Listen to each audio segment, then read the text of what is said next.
not saying shock towers breaking through into the trunk is a deal breaker for a car, but it really made interesting driving. Good evening, passengers, and welcome to tonight's episode of Trademark's Trainwreck, a show featured on Celestia Radio, all fandom, all the time. With me here tonight is the master of lemon racing, RandomGreymane. I really want to go lemon racing, but I cannot. I cannot afford it. And anybody who says they can make money racing is lying. You can't.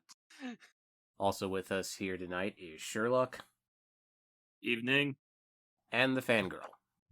Hello. So it's been... You just had a birthday recently. Yes. Yep. Yes, she did, didn't she? I am 7 years young. And I have lived another year. Shit. And I hope, and I do want to live to see more, but I don't want to see any, but I really don't want to see the bullshit. I just want to live for another year. Just in case... if not many more. Just in case it wasn't caught on recording, she is 37 years young. Anyway, maybe that's why vampires go nuts. Okay, because it isn't the years; it's the amount of bullshit they've seen. Yeah, it's a computer that is overloaded on data. So it's been that does not explain the Cullens, though. Sorry, I will never forgive Stephanie Meyer. Stephanie Meyer wasn't writing about vampires; she was writing about the Mormon agenda. Yeah, she was writing about fairies and wet dreams that she once had. Anyway. Yeah. Anyway. It's been a hectic few weeks. First and foremost, I got my second jab. Yes, Trademark is now fully immunized. He just needs to get a booster in 6 months. I am fully vaccinated, and I am one with the Borg. You will all be assimilated and be one with us. Anyway. The hardest part is the Microsoft tattoo, you know. It shows resistance. We are the vaccinated. We shall endeavor to ensure that we will not die from random diseases. You will join us in our collective to ensure that we will no longer be subject to the measles. Resistance is futile. Also, beyond me, a few things have been happening. Lowest on the priority is the release of Deltarune Chapter 2, aka Chapter 2 of Undertale sequel. Which is nice. Undertale 2 Electric Boogaloo? Pretty much. Kind of. Okay. Yeah, wait, isn't the end of Undertale, doesn't, like, what's her name get out and that's it? Deltarune has kind of been like alternate reality thing. It's an alternate reality thing, which may or may not be a simulation created by W.D. Gaster. At least that's my personal headcanon, but it's fucking complicated to dive into, and there's only 2 of 8 chapters out, I think. So yeah, it's a work in progress. So I played it. I played the straight and narrow. Didn't really get all the secrets. Still fun. I think the difficulty level's been spiked a little bit, but still fun regardless. Still got the Toby Fox charm. Higher on the priority roster, meanwhile, are a couple things that Shirley brought to my attention beforehand. So, I want to get this horrible one out of the way first, and then we'll get to the good one. Yes, so, please. A lot of shit happened since we took a short hiatus from the Trainwreck. For those of you who don't know, this is being recorded later. We left. We came back. The room is on fire. Yeah. We took a week off due to circumstances. Just like we left it. So, the anniversary of 9/11 happened in the intervening time since we've been gone. Yay! Yeah. But here's the thing that happens every year in New York. New York holds a banquet for the victims of 9/11. Too bad they never gave money to the firefighters and their families, first responders. Don't. But every year, Rudy, because he was the mayor at the time, and actually, fair is fair. I will give him this. He did a decent job in delegating that crisis. So back when he was still sane, but he gives a speech there every year. This year was, oh my god! So he starts going up there telling cringe jokes, bringing up the election fraud again, and then deciding to make fun of Queen Elizabeth in the shittiest interpretation of a British person I've ever heard. So apparently, like, he was doing a little clout chasing for himself. He was basically saying that Queen Elizabeth offered him a honorary knighthood, and he turned it down. He was saying, "Look at me, I'm so amazing. I turned down a knighthood." And he said that I turned it down because then I'd have to give up my citizenship. And I'm like, no, Rudy, that's not how it works. You cousin fucker. You can't get a knighthood, an official knighthood in England, unless you are a member of unless you are a citizen of the British Crown. You can get an honorary knighthood if you are not a citizen. It does not entitle you to anything. You don't get a pension, a stipend, or land or bullshit like that. You just get to say, "I got knighted by the Queen. She hit me. She tapped me with a sword." Like that's why a lot of British authors get knighted, because it doesn't really mean much of anything to some people, with the exceptions of the late Sir Christopher Lee, who was knighted not because of his service, but because of his service to the crown as a secret agent. That's been redacted. Shh. And also Sir Terry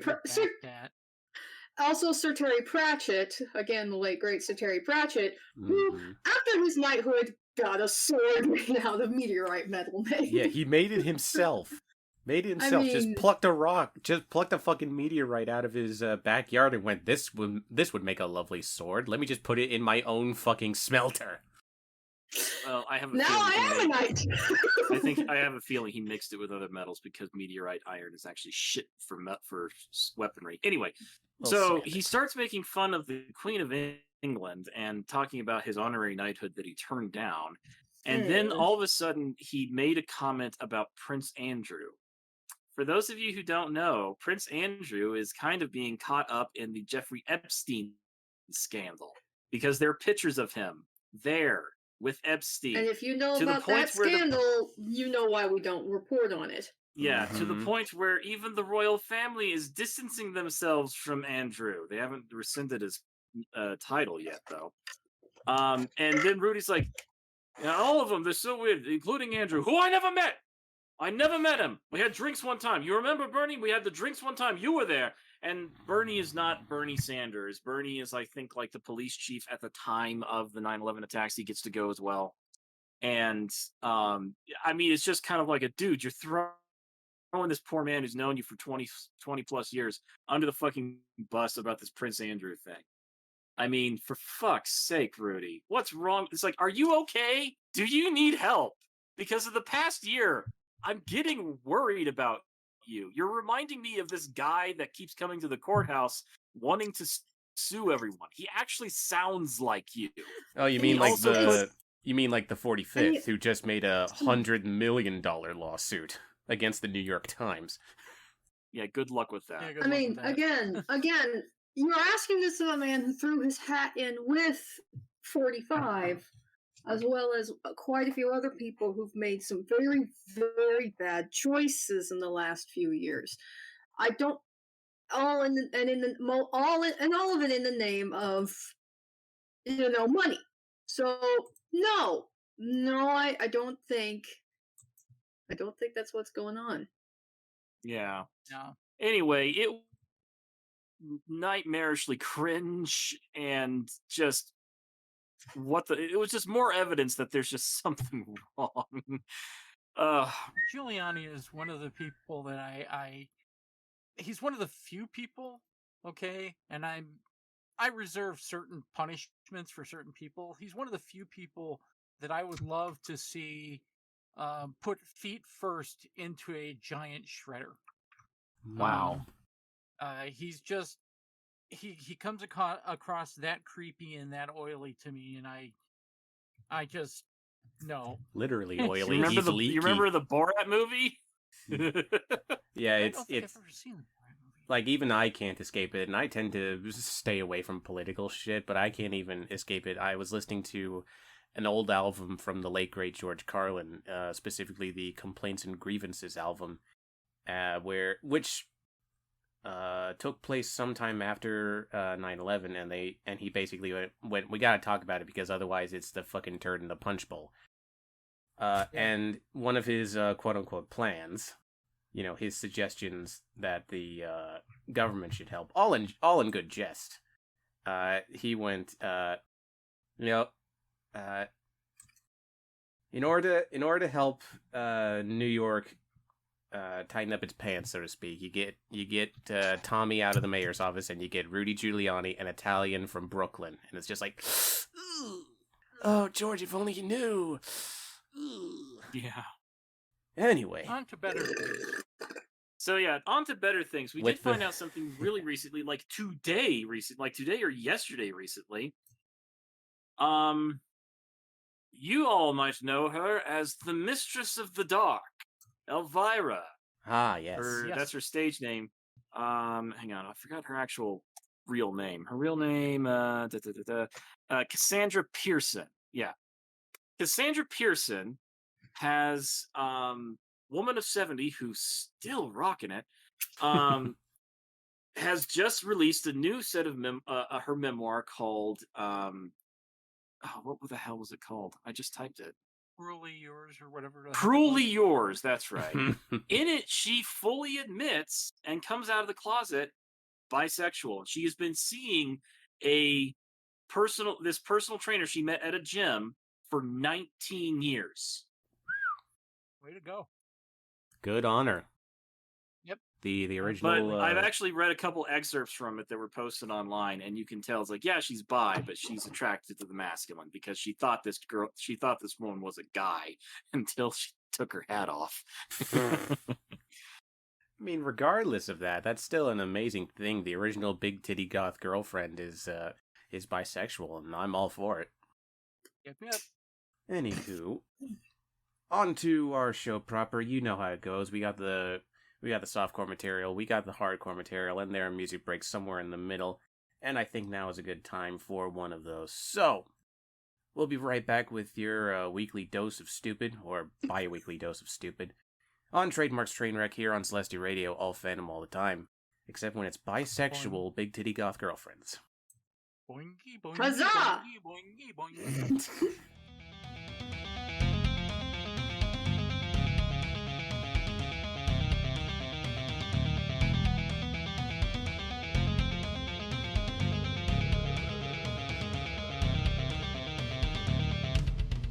Welcome back, folks, to Trademark's Trainwreck, a show featured on Celestia Radio, all fandom, all the time. It's time to start the softcore material.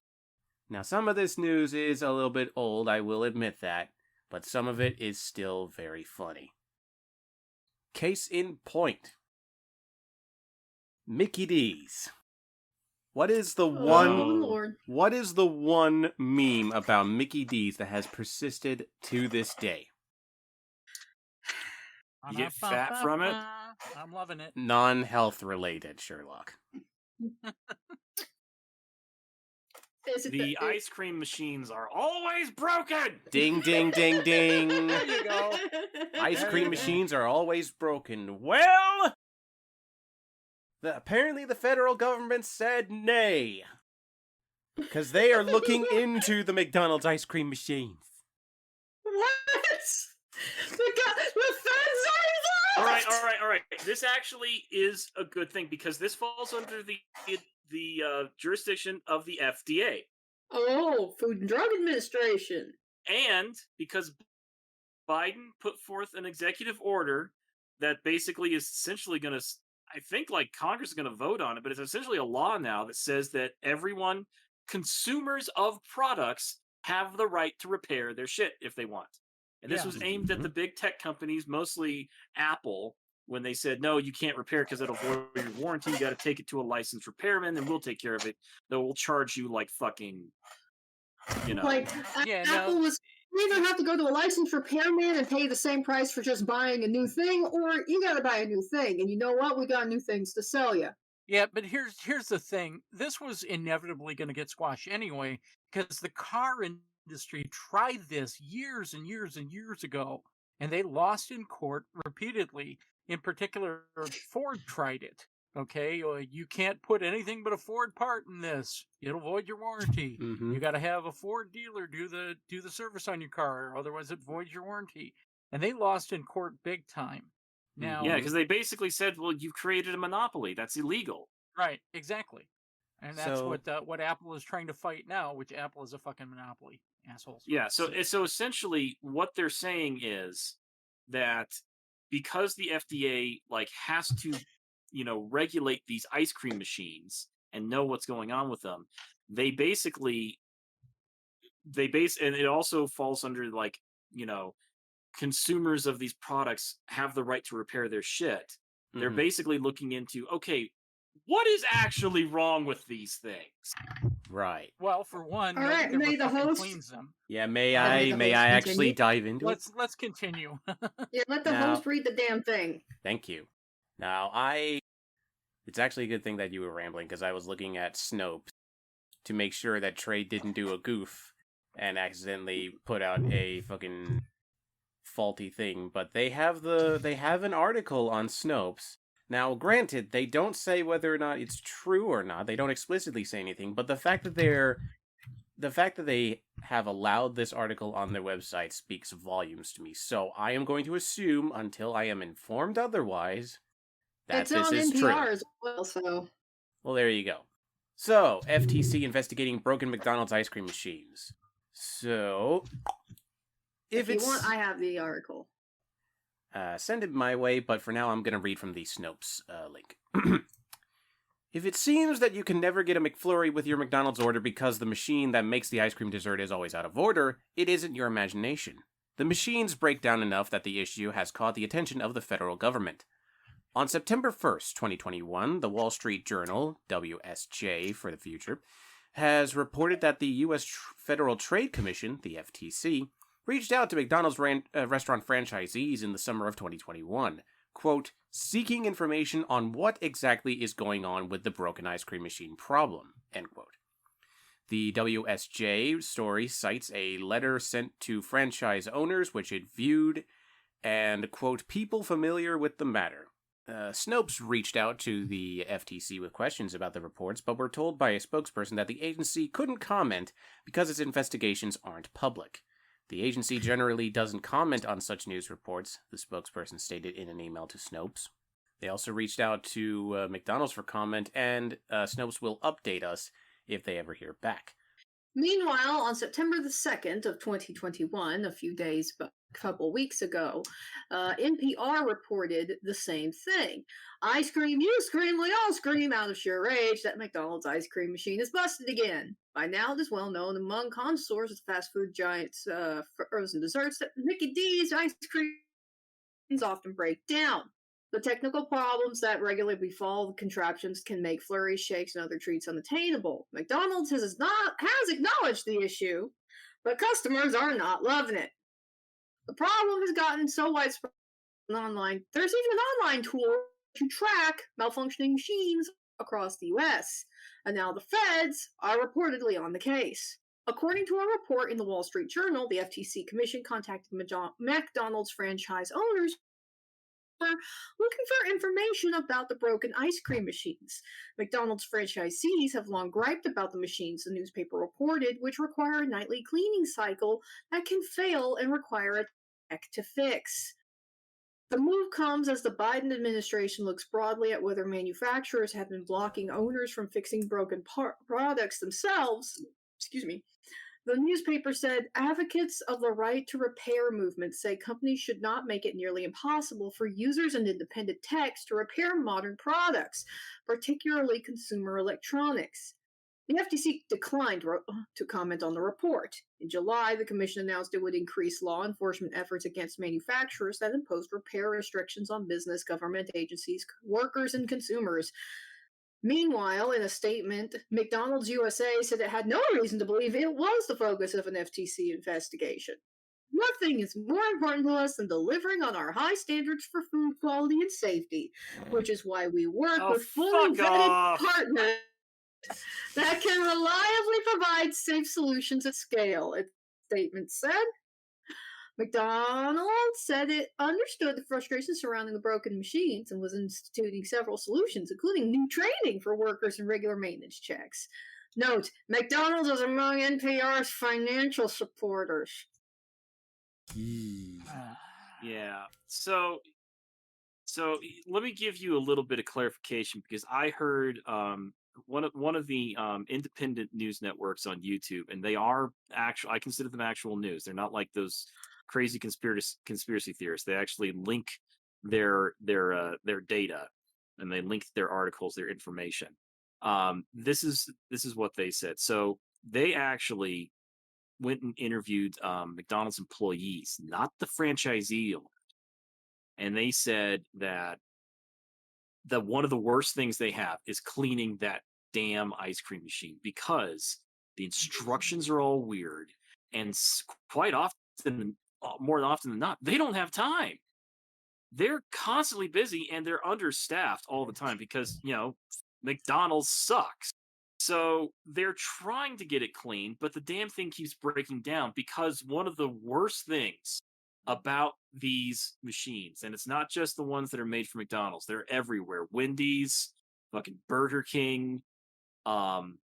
It's that these soft serve ice cream machines create an insane amount of bacteria, and it is disgusting. Like, at the end of the day, I won't tell you guys what they describe because it'll make you want to swear off soft serve for the rest of your life.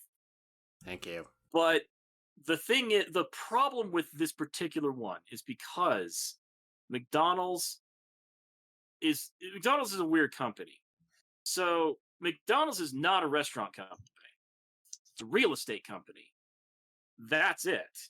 And they have specific guidelines to the franchisees who run these stores, who own the property, that they license the name McDonald's to. They have to follow these particular guidelines and use these things because they need to have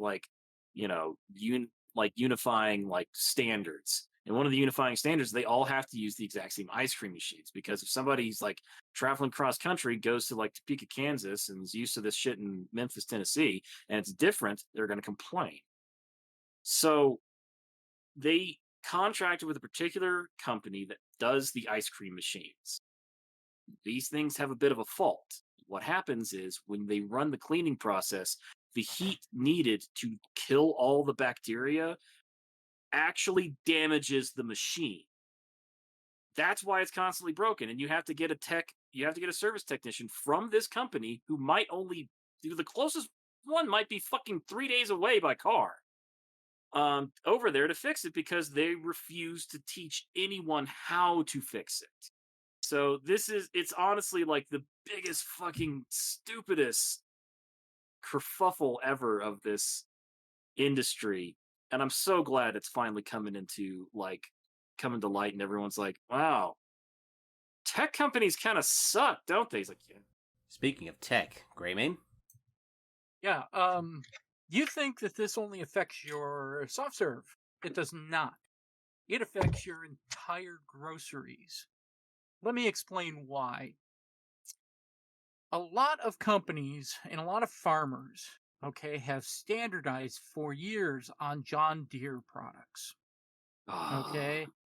John Deere, for years would not care about what they were doing with it or if they repaired it themselves or they didn't. I want to say about the last 5 years of tractors, have all been computerized. Here's what John Deere did. They basically said, okay, we're going to lock down the tractor. If any part fails, you're not going to be able to move it. You're not going to be able to start it back up. You're not going to be able to use it, until a technician comes out, replaces the part, and clears the error code. Okay? Now, here's the fun part of this. Farmers basically said, fuck that shit, and went to Romania and had people in Romania who apparently you can get programmers for a $5, create custom firmware for their tractors, and they hack their tractors so that their tractors no longer give a shit about John Deere's bullshit. John Deere has been trying in the courts to get people to obey this, and the farmers and the courts have basically told them where to go. Yeah, but now with pound this sand. law, right, go pound sand. But now with this law, or this Executive order. executive order, thank you, um, they won't have a leg to stand on. They're going to be they're just going to say, "Oh, oh, okay," and they're going to have to unlock the firmware for every one of those. Okay, it's the Hmm. same way they're going to have to be able to, unlock all the phones and the electronics and stuff so that people can clear the error codes. Oh yeah, You know, I guarantee you, within the next couple generations of smartphones coming out in either Apple or Samsung, we're gonna have replaceable batteries again. we better. Oh yay. Well, either Oh yeah, we're way, Be gonna very have nice.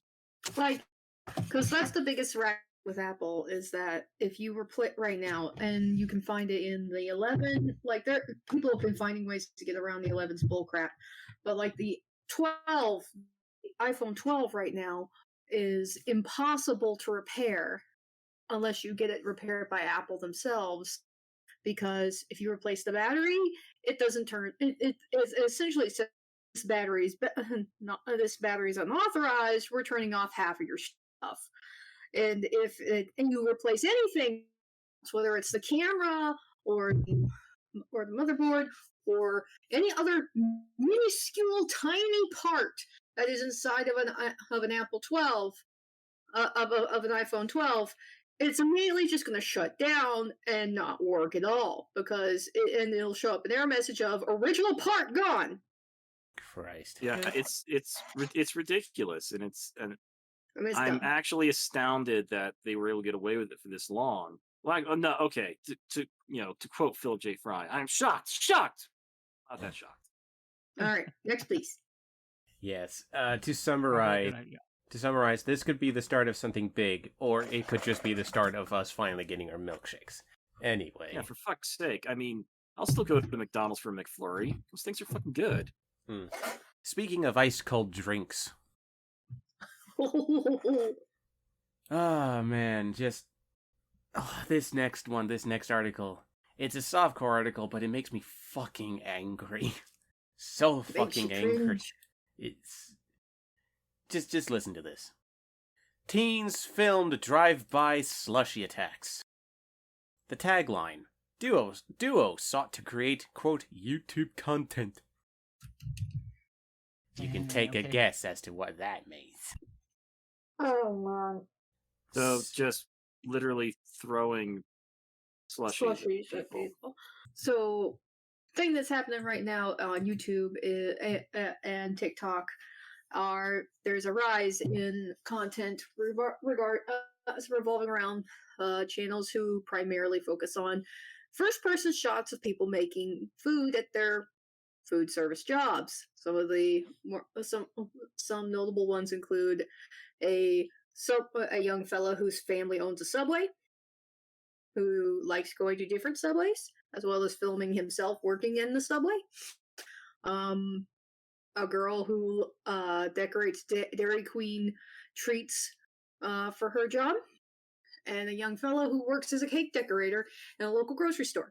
As well as a Cold Stone Creamery worker. Anyway, to preface that, their biggest thing is that occasionally they'll do silly stuff with these foods that aren't, actual things they do. They're just funny things. Like the Subway guy made a quote-unquote LeBron James sub using those weird Stretch Armstrong LeBron James Looney Tunes figures, as well as the bread cup, where he took one of the rolls, a half roll, hollowed it out, and put soda in it. Oh, God. Ew. Again, as a goof, it was really an older roll that was about to be thrown to the trash anyway, because I know we don't, because having once worked in Subway, you don't waste those breads unless they're already going into the trash. Mm-hmm. I don't think that is what these two dumbasses were going for, though. No, but they probably thought they'd be as funny or as popular as those ones. Yeah, so here's the context. This happened on September 7th, 2021. Two young nitwits committed a series of drive-by slushy attacks that they recorded with a GoPro camera for uploading to YouTube, according to Florida cops who charged the duo with battery and conspiracy. Oh, of course, it's Florida! Don't record your crimes. The article Did the article actually call them nitwits? Yes. Wow. Okay. It's a good word. Police say that Rafael Mercado, 19, and I apologize profusely for this. Keziah McKay, 18. They targeted victims Saturday afternoon in Pinellas Park, a city in the Tampa Bay area. As alleged in a criminal complaint, the teenage dirtbags purchased 7 slushies from a Circle K store and then proceeded to throw the frozen drinks at, quote, multiple persons for the purpose of their YouTube video content, end quote. The slushies were launched at pedestrians by McKay, who was a passenger in the vehicle driven by Mercado, who filmed the misdemeanor action with McKay's GoPro camera. After Mercado was collared by a Florida Highway Patrol trooper, he reportedly confessed that he had done similar slushy attacks a week earlier. Quote, also for the purpose of the YouTube content, end quote. McKay, police say, copped to the slushy batteries and referred to, quote, the possibility of monetary gains as a result of the views, end quote, tallied on YouTube. Mercado was freed from the county jail that evening after posting $650 bond, and McKay was also released upon posting $800 bond. These guys are lucky they weren't shot. Well, Yeah, I mean, you're in Florida. Yeah. In Florida, and they're not white. So Yeah. I won't pick nits about that. Yeah, and But also, really, you thought this was a good idea? Once again, I have to emphasize, I hate YouTube clout chasers. Like, I really fucking hate the people that think, if I cause bodily harm to someone, or if I annoy them without their consent, I will become popular. That is what all the popular people do, right? That is a toxic-ass mindset that has gotten so many people into trouble. So many people, and yet nobody fucking learns their lesson from that shit. The thing that I'm getting the most out of this, I'm just hearing this, I'm like, it was a waste of perfectly good slushies. Right? I mean, okay, so we have the Gryffindor, we have the Slytherin, and now we have the Hufflepuff. Usually I'm the Hufflepuff here, but I shall be the voice of Ravenclaw. You wasted more money and more time, and instead of becoming famous on YouTube, you are now infamous and considered to be idiots. My dudes, you have gotten the opposite of what you desired. Yeah, congratulations. You're popular, but not on YouTube. You're popular on the fucking smoking gun. Well, I guess you made your way onto YouTube through our show, but it's not because we're congratulating you for your genius attempt at comedy. We're condemning you for your blatant fucking stupidity. You know, the sad part is that there is almost certainly a bunch of people who will go, oh, yay, you got arrested, yay, and increase their view count. So, it's annoying. I fucking hate it. This is the same shit that we went through with that surge of YouTube pranksters. I don't know if they're still a thing these days, but nobody likes them. No, it's still a thing. Nobody likes them except for impressionable kids like these two nitwits. Like, fucking hell. Well, that's the thing. Actually, like, that's actually been considered a bit of a problem in the country right now, because here's the thing. Like, all these really rich YouTubers and influential YouTubers, it's actually a very small-knit group, and they all kind of know each other and kind of live near each other. Like, Google bought this mansion in Beverly Hills that's basically meant to be used as, is it Beverly Hills, or is it it's somewhere, like, it's really big, really rich, and it's basically meant, Hollywood owns it normally so they can, like, film rich people locations. Wouldn't doubt it. Like, that's the entire point of this building. And Google basically either leases it full time or bought it for, like, a good chunk of these YouTube guys, of these, like, influencers and shit. Like that's it's a grift. Their entire grift is just to make money for YouTube, to get the algorithms working, to get the ad revenue going. And this is also before YouTube got busted for knowingly advertising to children. Yeah, now the thing is, the only people who pay attention to some of these, more idiotic YouTube channels, like you said, are the impressionable about their age in order to be able to watch stuff that is technically age restricted, or people who are essentially just douchebags, other people who are stupid like this, who think, if I do this, I'll be cool too. These are the same people who thought that, the Tide Pod challenge is a great idea. Hashtag no, it is not a good idea. It's deadly. Don't eat Tide It's Pods. not. Don't eat Tide Pods. Don't eat Tide Pods. Don't drink boiling water. Don't put Gorilla Glue in your hair, and don't throw slushies at people from a moving car, or in general. Was it drinking boiling water or pouring it over yourself? No, it was Both. drinking. It was both. Drinking It was Well, both. actually, yeah, you're right, It was it both. Who's dumb enough to Yeah. drink boiling water? Kids. A fair amount of Fucking Children. kids. So just fucking stop it with the pranks and the annoying people. Like, be like, if you're a rich YouTuber, be like Mr. Beast, who has been donating money to friends and organizations and all that shit. Like Mr. Beast makes money through legitimate means, as well as through selling his own merch. Like, he has a couple different ways that he makes money, and he happens to make a lot of fucking money. Yeah. Like, he gets ad revenue out the butthole originally for his gaming stuff, and now he gets it for the videos he's doing now, which is philanthropy, where he's taken all this money that he's gotten hold of, that he and his friends have made, and now they throw it at people. They throw it at each other. It's like, dude, go buy some stuff. They also throw it at people in need. Like, hey, go buy a car. You need a car? You buy a car. We'll pay you. Or if you stack all sorts of crap in this little tiny square, you get to keep it as long as it doesn't fall over. Or, hey, if you want money, put money inside this lunchbox, as much money, shove into it, and if you can get, and all the money that you get after 20 minutes of this is yours. Yeah, exactly. Like, he'll get together with his buddies. I've seen this happen before with some of the subscriptions I've had. He'll get together in, like, Minecraft or some shit and go, all right, we're going to do a battle royale. Last one standing wins $100,000. He'll play poker with some of his buddies. Like, fucking Critical scored $100,000 the other day. And it's just like, be like that. That's the content that we like.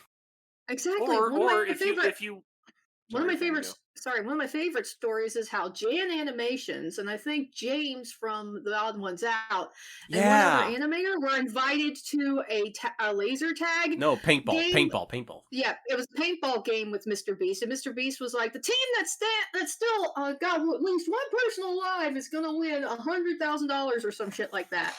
And Jan and James's team won. They won the challenge. And it was insane. Well, she animated the whole story, and it was adorable. They won a round, not the whole thing, but it's still a monument. Yeah, they won a round, and I think and they still got a little bit of money. Like, Mr. Beast was still cool about it and let them have some money for their first win.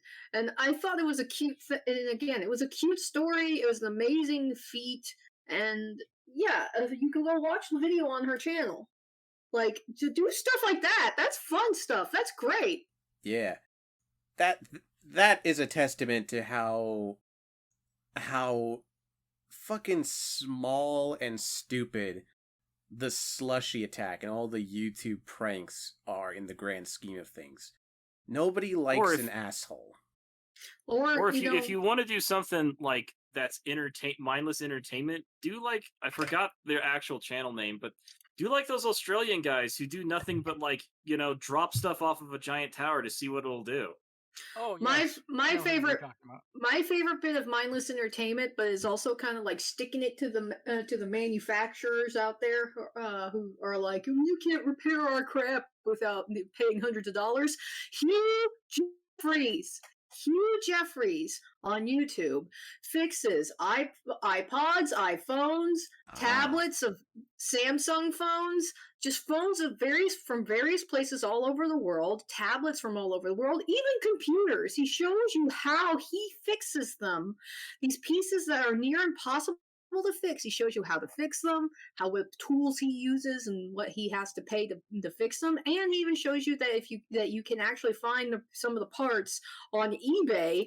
And he even challenges himself by buying the most broken, destroyed pieces he can find on eBay at the dirt cheap prices. And then for a fraction of the cost of a brand new product, he can fix it and prepare it like new. Does he always get it done? No, there's some of his pieces that he either have limited functionality or just couldn't get fixed because they were just too dead and too broke. But most of the time, he fixes them, and some of the ones that he doesn't give away, or in the cases of repairs he does for other people, the ones he doesn't send back to the original owners, he sells pieces he's repaired. So yeah, if you want mindless entertainment and maybe want to learn a thing or two about how to repair your product without throwing it away or without just saying fuck it and buying a brand new phone or a brand new whatever, watch Hugh Jeffries. It's so fun to watch, and he also reviews new products as well to see just how fixable they can be. Yeah, I wish we could have a resurgence of content like that, Mr. Beast, and all the wholesome content as opposed to all the YouTube pranksters, because it results in dumb shit like this, and kids just being impressionable and going, well, if I do something like that, people will like me, and then they end up in jail and went, why doesn't anybody like me? Because you're an idiot. Because you're in jail now? Because you're in jail, because you're a moron. But it'll be worth it. You're a disgrace to your parents. But it'll be worth it because I'll get the YouTube views, and then I'll get money. Because that's how that works, right? No, your channel was taken down and you never opted into the monetization anyway. You didn't get enough subscribers to do that because you need a fucking 1,000 subscribers to get that done in the first place. Exactly. Something like that, yeah. Anywho, our last softcore article for the evening, and we are staying in Florida for something extra dumb. Oh man, just... And I'm done with Florida. No segue for this. Just here you go. Here you go. Florida man twerks for officers during traffic stop, gets tased. It's kind of a bullshit thing to tase somebody over. Yeah, Well, there's probably more context to that, but just the mental image alone, based on that headline, is just fucking magical. Booty, booty, booty, booty, rocking every... This comes from Citrus County on September 10th. Like a really old Hawkeye. Oh god, yeah, he does look like From the Avengers. drunk old Hawkeye. Oh no. Okay. While most people would choose to cooperate with police during a traffic stop, some don't, and some even get violent. But one Florida man got a little cheeky. Richard Wolf, 57, of Crystal River, got out of his SUV, bent over, put his hands on the wet floor, and began twerking for the Citrus County Sheriff's deputy in the pouring rain of Inverness on Tuesday. A bystander recorded the odd encounter, and a video showing Wolf dancing for the officer in a median on State Road 44 is circulating the internet. "What are you scared of?" Wolf said to the police. "I got knives, you got a gun." Wolf later took out a knife and threw it into the grass. Okay, then. Okay, that actually, yeah, that's grounds to tase. Yeah, you might have thrown it in the grass, but you said knives, plural, and you threw a knife into the grass. So that tells me you got more knives. So, yeah. Yeah, see, the way the article was reading made it seem like the officers got annoyed with him and then tased him, which I'm like, bullshit thing to do that for, but I could see cops doing that. Well, they kind of did, because after several attempts from the deputy to get Wolf to listen and stop, the officer resorted to tasing him as he walked away. The dance, the tase, and the arrest, all of it was caught on video. It's Hmm? It's interesting. The officer gets within 5 feet of him before tasing him, but after tasing, the guy still is fighting them off.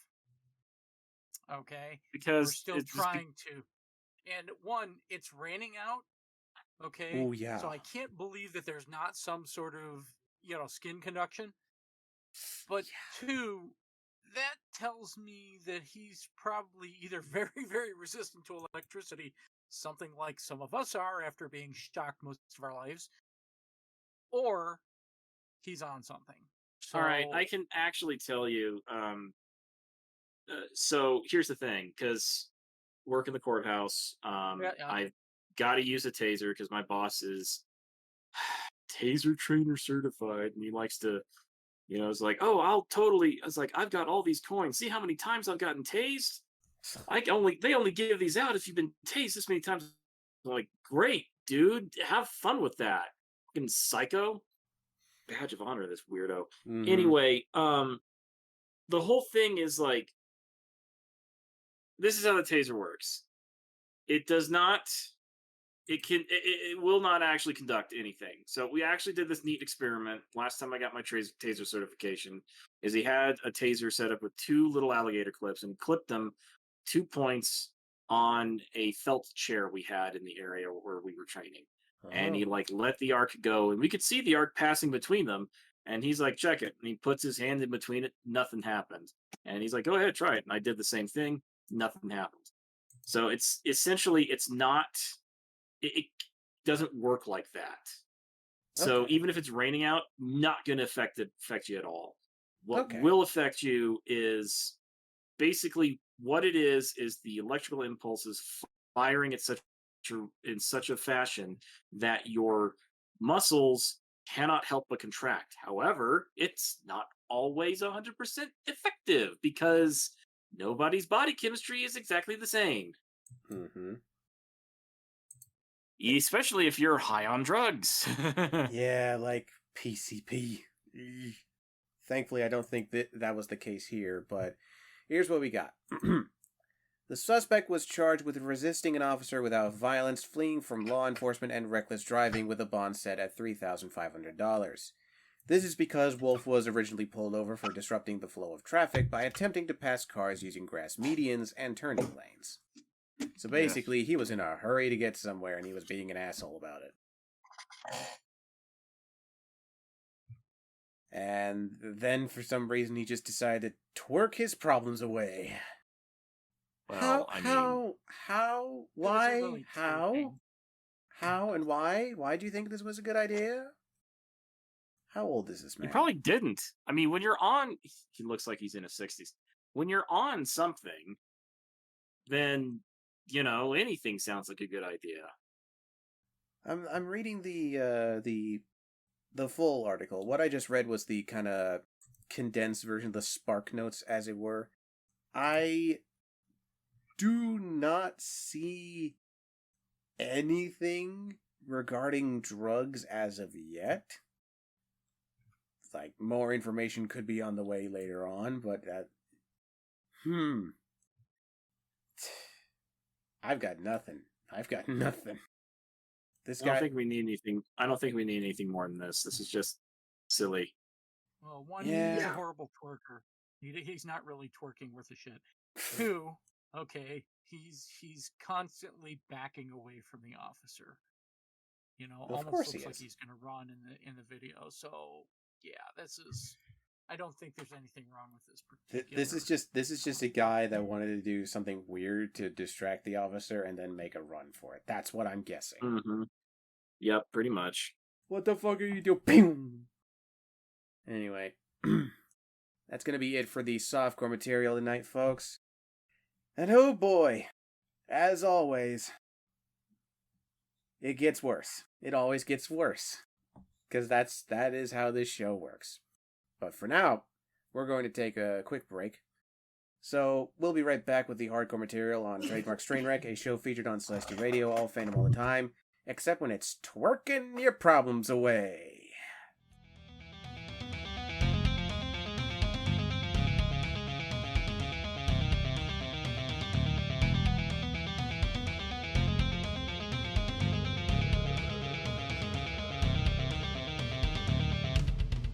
All I'm saying is that if you're going to twerk for the officers, at least put some effort into it.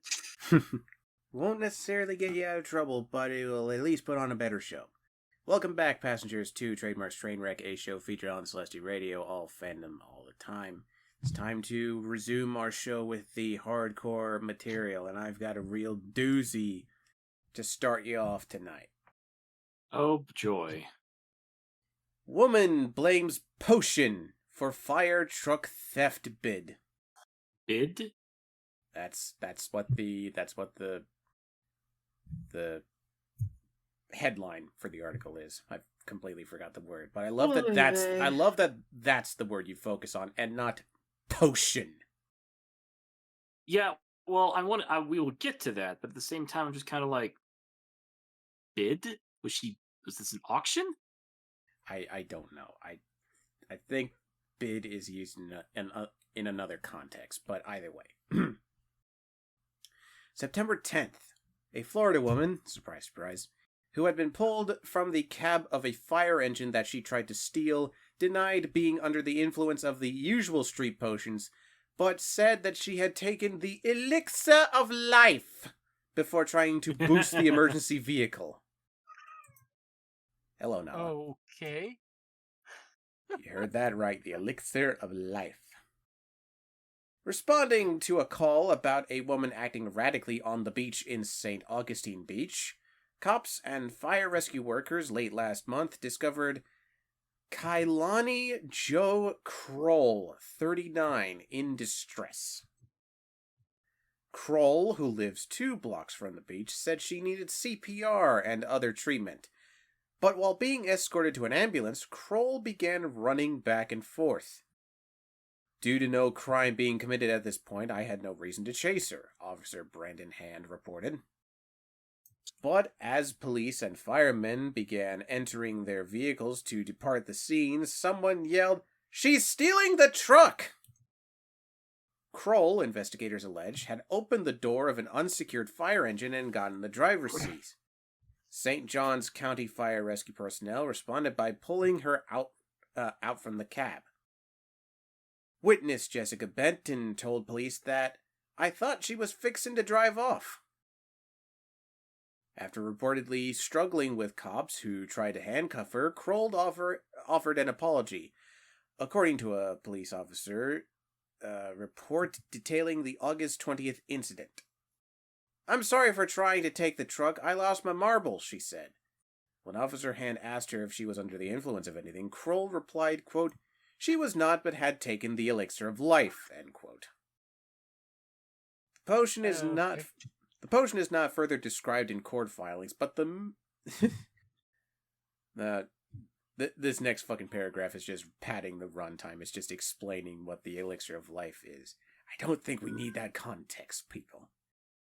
Oh, no, we need to know how to make the Elixir of Life. We need to know this. They basically make a Harry Potter reference, saying that it's produced by the Philosopher's Stone. It's unclear whether such alchemy was at work at St. Augustine Beach, a city 50 miles south of Jacksonville that faces the Atlantic Ocean. Again, thanks for the padding. Kroll was arrested for grand theft auto, a felony, and resisting law enforcement officers, which is a misdemeanor. She was freed from the county jail after posting $2,000 bond. Okay. Crazy bitch! Crazy. Crazy bitch. Very. Again, this is one of those cases of how did we get here? Because, this woman had to have been on something. She had to have been. The Elixir of Life. Didn't you read? Raise your hand if you want to see how to drink make an Elixir of Life. Yeah, absolutely. That would be great. That would actually. But, I gotta know, she said she lost her marbles.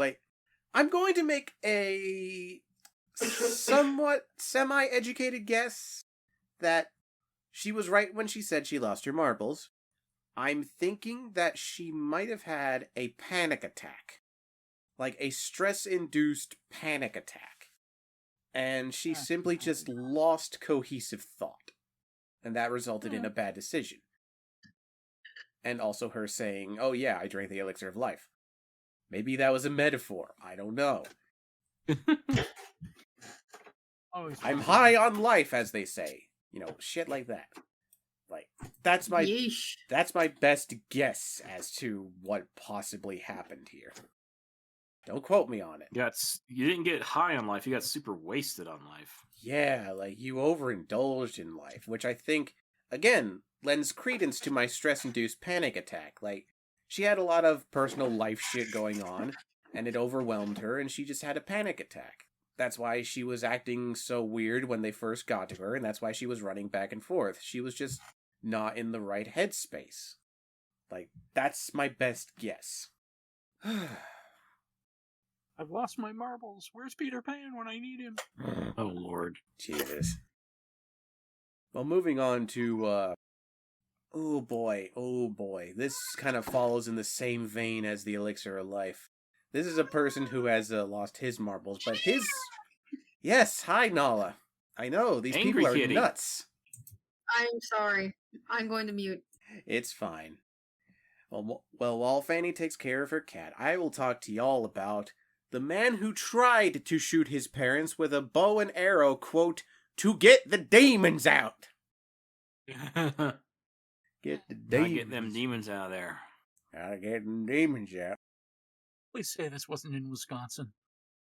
Let me check. It's probably another Florida case. Just saying. No, this is West Virginia. Oh, okay. A Mountain Mama. September Take me 1st. home, Jesus. country road. All right.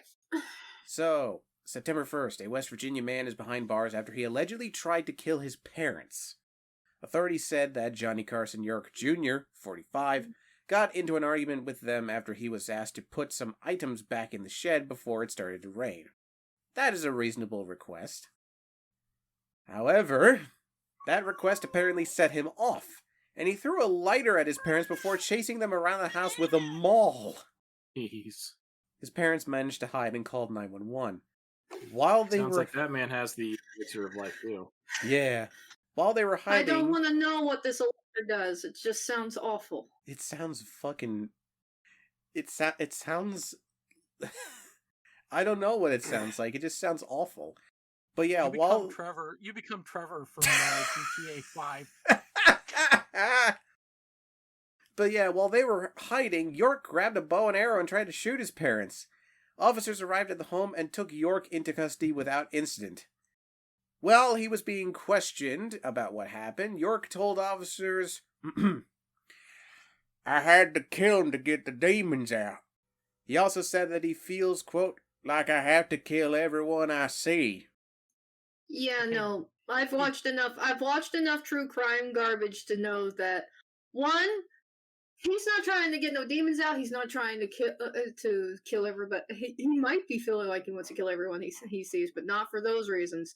No, this guy has, and in fact, he really isn't. I don't think he even means it when he's like, "I will kill everyone I see." That's an insanity defense setup. He's trying to make himself look crazy, so that later, when he goes before a trial, he could say, "I'm not guilty because I'm insane."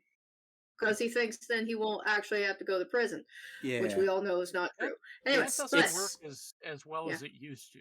It doesn't, yeah. but it's still pretty bad. Like, people still jump for it. It's a Lee Evans joke. Like, people do it to the point where they're just like, oh yeah, I'm sorry, I didn't mean to murder all those people. I'm just a little mental, that's all.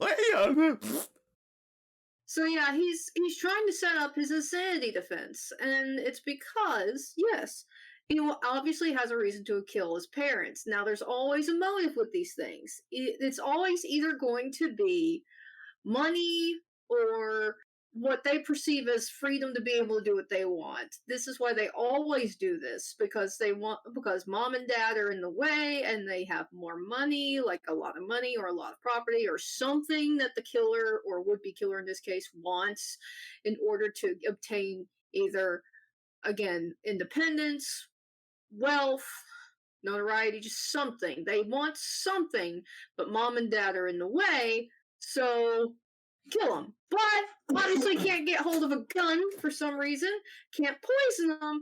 What? And he's too chicken shit to stab him, because that's really messy and really bloody. What's he gonna do then? Apparently he's gonna pull a Legolas. Yeah, just a lighter, a maul, a bow and arrow. fucking Christ. And now that, and once he got caught, he decided, okay, how do I get out of this? Insanity plea. Yeah, it's not going to work. You have to go through a significant amount of evaluations by a professional clinical psychologist and psychiatrist who are employed by the state to determine, okay, is this guy really crazy? And they're going to be able to tell one way or another if you're not. Plus, even if you are, here's the thing: a lot of people don't get. I love how like a big talking point with some people, Republicans, go with the whole like, oh, he gave it insane. He like put this guy in the insane asylum instead of putting him in jail. It's like, you know, an insane asylum for the mentally ill who perform criminal acts is not any better than jail. It's not Arkham Asylum levels of bad, but it's still pretty bad. They don't want these people getting back on the streets because what if they snap again? That's the mindset, unfortunately. Fun fact, there is actually a number of serial killers that have been put back on the street, but after they've been treated for years and years and years and years. Fanny, in case you don't listen to it, there's a podcast called The Casual Criminalist that you should probably look up. That's actually really cool. And one of the things that they did on there was talk about the guy that literally chopped up a guy on a bus. Oh, okay. That one. I remember that one when it happened. Okay. And he had to change his name and everything because every time, you know, they found out, the press found him, they would hound him down. The same with the young girl, Mary something or other, which Mary Bell. She's in England. Mary Bell of England. And for those of you unaware, Mary Bell in England is considered one of the world's youngest serial killers. This is why we don't report on this stuff normally in the Trainwreck. So yeah, I wouldn't look into that one. And if you're squeamish about that sort of situation of the things she did, but the things she did were horrific. But again, she committed them while a child, so most people figure. So she only had to go to a juvenile system in the UK, and then upon adulthood, being deemed fit for society again, she was released. But she, of course, had to change her legal name because she kept getting hounded. Yeah. This child is now an adult woman, an elderly adult woman with grandchildren. Right. And that's horrifying. Mm-hmm. Yeah, the paparazzi don't let up for people like this, and it's a shame. But you're right in that being sent to a mental facility is not. It's we don't call them loony bins anymore. It's a high security psychiatric facility is not that. It's not pleasant. No. But yeah, no conjugal visits. You don't even get those in actual. No conjugal visits, except from some big guy you don't want one from. Anyway, there might be some credence to Fanny's theory about this because apparently a family member had once said that they had taken out a domestic violence prevention order against York earlier in the day after he broke a television in their house. That order had not been served before the alleged attack, so this guy had a busy day, apparently. York has been taken to jail and booked on charges of malicious assault, brandishing, and destruction of property. Just fucking... Good luck, man. Good luck. You know what? On some level, you have to say something about the parents, okay? Because if they didn't see the signs, or if they saw the signs and ignored them, then some of this is on their head. But also, sometimes you don't ever see signs, you know? And there's been more than a few parents caught unawares that their kid was losing it, so to speak. You know? And sometimes with some parents, especially ones that end up potentially becoming victims themselves to this situation, they don't want to believe that their kid is capable of doing this because deep down, every parent, for some parents this isn't true. Some parents are pieces of shit and they create the monsters that eventually kill them. But See the aforementioned. but others, no. but no, again, no one deserves to die because of a person going insane.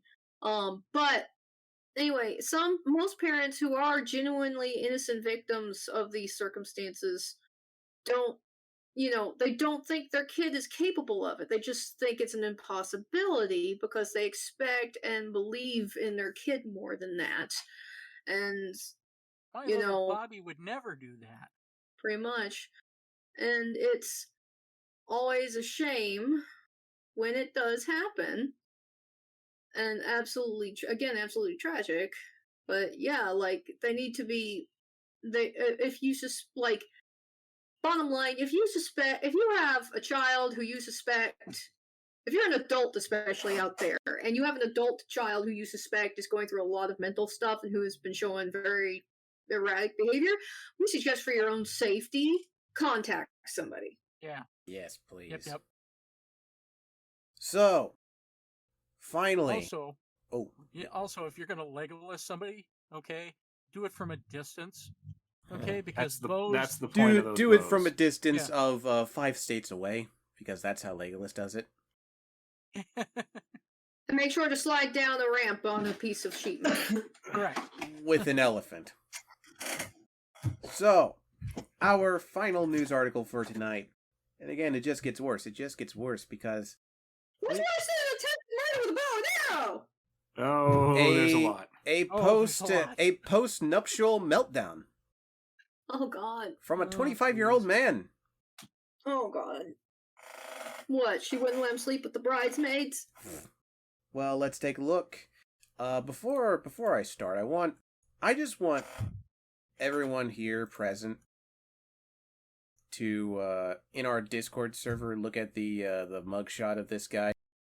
It'll be on the YouTube version as well, obviously. Excuse me. So just take a look. They have to manhandle this man to point his head straight and then turn him to the side, and all the while he just looks like he's about to eat somebody. It's the vein is popping out of his forehead. Yeah. He looks like the lead in a zombie movie. No, he looks like you know that meme of this kid in a classroom who looks like he's about to fucking explode for some reason, just sitting, but he's got this, like, stone face. He's just like... He looks like that. He looks like he's to explode. Yeah. He's definitely resisting. Definitely. Okay. September 3rd. After fleeing from the scene of an auto crash he caused, a 25-year-old motorist who was married earlier in the day and appeared to be under the influence declared, "All hail the 45th," before scuffling with Florida jailers who sought to restrain him. Oh, man. Yeah, for those who don't know, I don't refer to the 45th by his name. That's how much I detest him. Anyway, police charged that Nicholas Ruthenberg, who was driving the wrong way on a Vero Beach street late Monday afternoon when he struck a vehicle traveling in the opposite direction. Ruthenberg ran from the scene of the crash, which resulted in the hospitalization of the other driver for, quote, neck, back, and leg pain. Ruthenberg, who was subsequently arrested near the crash site, was acting erratically and, quote, appeared as if he was under the influence of an unknown substance. Meth. PCP. Meth. Upon arrival at the county jail, Ruthenberg declared all hail the 45th while failing a series of sobriety tests. Ruthenberg's blood alcohol content was 0.0, prompting police to ask him for a urine sample to, quote, determine the presence of chemical or controlled substances. As a cop prepared the urine tests, Ruthenberg started to take off his pants and then spread his buttocks, during which time he placed two... Wait. Is that your salute to the 45th? Because I'm all for that. Let's just say he put 2 fingers where the sun don't shine, and then Ruthenberg was placed back in handcuffs. After later agreeing to undergo a drug evaluation, Ruthenberg, quote, began acting erratic again and was out of control, end quote, leading jail personnel to again restrain him with handcuffs. Dude, when they take the handcuffs off you, keep acting the way you did when they took them off. Otherwise, they'll keep putting them back on. He's on PCP. He's not gonna give. He's not gonna Well, know. we don't know that just yet. We'll see later on if we can determine what he's on. So Rothenberg's behavior, an investigator concluded, was consistent with someone under the influence of some kind of stimulant. Rothenberg was photographed struggling with jail personnel as they sought to take his mugshot. He was charged with DUI and leaving the scene of an accident causing some bodily injury. He was released from the county jail Wednesday after posting $2,000 bond. As seen in nuptial photos posted to Facebook, Rothenberg was married August 30th, the day he was arrested. Oh, God. His bride turned 20 that day, according to the couple's marriage certificate. The duo was wed by a clerk at the Indian River County Courthouse in Vero Beach, to which Rothenberg will return October 1st for his arraignment. The auto crash Rothenberg caused occurred a few blocks from the courthouse. Rothenberg, who lives about 50 miles from Vero Beach, is a registered Democrat, according to Florida voter records. The email address he provided when registering is ifarted69@gmail.com. Sounds right. So yeah, to quote Christopher Walken, this guy is unfucking believable. And we still don't know what exactly he was on. Nothing. This is if he wasn't on drugs, and even if he was on drugs, this is clearly a psychotic break. Yeah, this is. Mm-hmm. So, people have them. I'm curious about the fact that the smoking gun put his political leanings on there and openly put his email address. That seems like a. I don't think that's his email address. I don't think that's his email address, but I think that's a little bit of a leaning on the smoking gun's part. Maybe. I think it's just another attempt from them to pad the word count. Add the article. Yeah, it's entirely possible. And to be honest, like anything the guy says during the process of his arrest, it's is completely fair game. Yep. So could be drugs, could be PCP. I'm just leaning on PCP. That's the one that I know for a fact can turn a man into a raging fucking lunatic who is immune to being tased, might I add. Depending on the chemistry one's body has. There's a fair amount of things that can do that, but yeah, PCP is one of the bigger ones. Or here's actually the thing. I have a coworker that was a sheriff's deputy for a good chunk of her career, and actually retired shortly after the taser was created and issued to her department. Mm-hmm. They weren't perfect back then. They're not perfect now. But she said that the reason she doesn't trust tasers is because she's seen how they don't work. She pulled over a guy who was straight up ripping on PCP. And while the taser functioned, like what it did was it like forced his muscles to tighten up and he couldn't move. But it didn't affect him otherwise. Like he would just, like the second that the electricity stopped, he'd start flipping the fuck out again. They had to literally tie him to a tree waiting for medical backup to basically knock him out with some fucking tranquilizers. And every time he started like getting crazy and starting to lose it, starting to like try and wrench himself free from the tree he was cuffed to, they just roll the electricity again. Yeah. What sticks with me? Get off the train. Just real quick, what sticks with me though is that this was just a fucking like domino effect. 'Cause like he got married, and then for some reason caused a crash.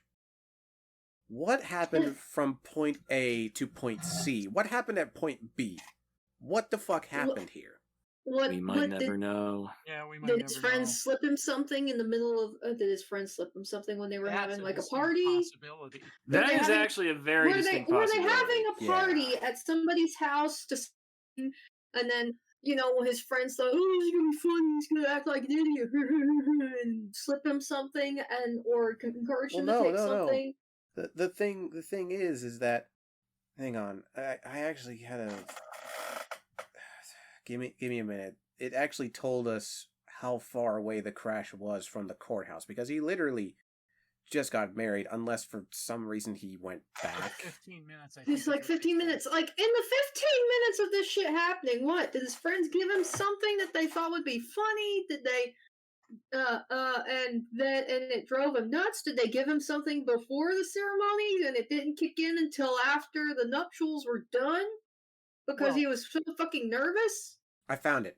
The auto crash Rothenberg caused occurred a few blocks from the courthouse. Okay.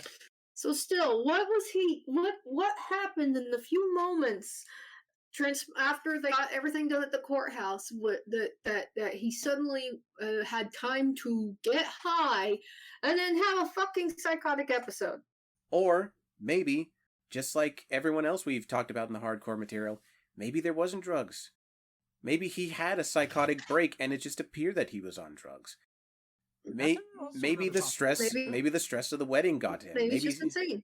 Yeah. Maybe he just flipped. Maybe it's insanity.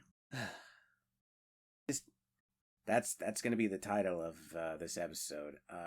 Maybe he's born with it. Maybe it's insanity. Either that or that one song, and I'm about to break, or some shit like that.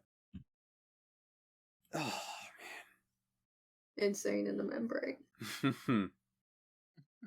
Yeah, I think on that note we'll end the episode here. Fucking hell. Not a bad idea. Oh man. Just people losing their minds everywhere. And you know what? For once, I actually feel sorry for some of these guys. I actually feel kind of legitimately bad. If these people are not high and are just having mental breakdowns all over the place, then I genuinely feel bad, because people like that actually need genuine help rather than scorn. I just had a weird thought. Maybe on this last guy, his wife, any of you who's seen The Hitman's Wife's Bodyguard will understand where I'm going. Maybe his wife, gave him something. He was all nervous about the wedding, and she gave him something, okay, to calm him down. A bad reaction. It didn't work out. Didn't work out right. Again, well, we may not know for a while. We may not know. All I can say is, if these people never took drugs and they actually need psychological help, then I legitimately hope that they do recover. But in the meantime, that's going to be it for this episode of the Trainwreck. With me here tonight has been RandomGreymane.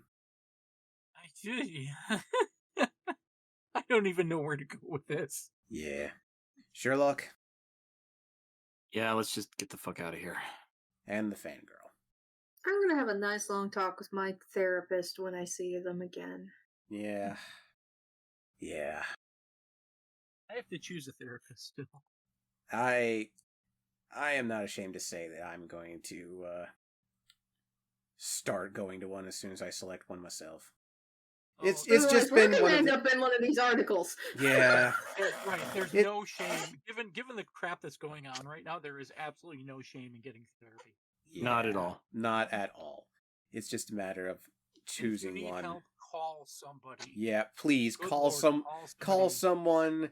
Go to a therapist. Fuck, get BetterHelp. We're not sponsored by them, but fucking get BetterHelp if you don't have any other more convenient options. Else. Fucking hell. It couldn't be easier to get a therapist right now. I know it feels difficult, but literally, it couldn't be easier. You go to a doctor when you have a broken foot, a sprained ankle, or a cold, or God forbid, COVID-19. Go to one for your brain. Yeah, go to one for your brain. Anyway, right. Our theme song was created by Marivex, and our banner art was created by Court Awesome. You can find their social media, our social media, and all the links to all the articles we discussed in the description below in the YouTube video, where you are highly recommended to like, comment, subscribe, and all that garbage.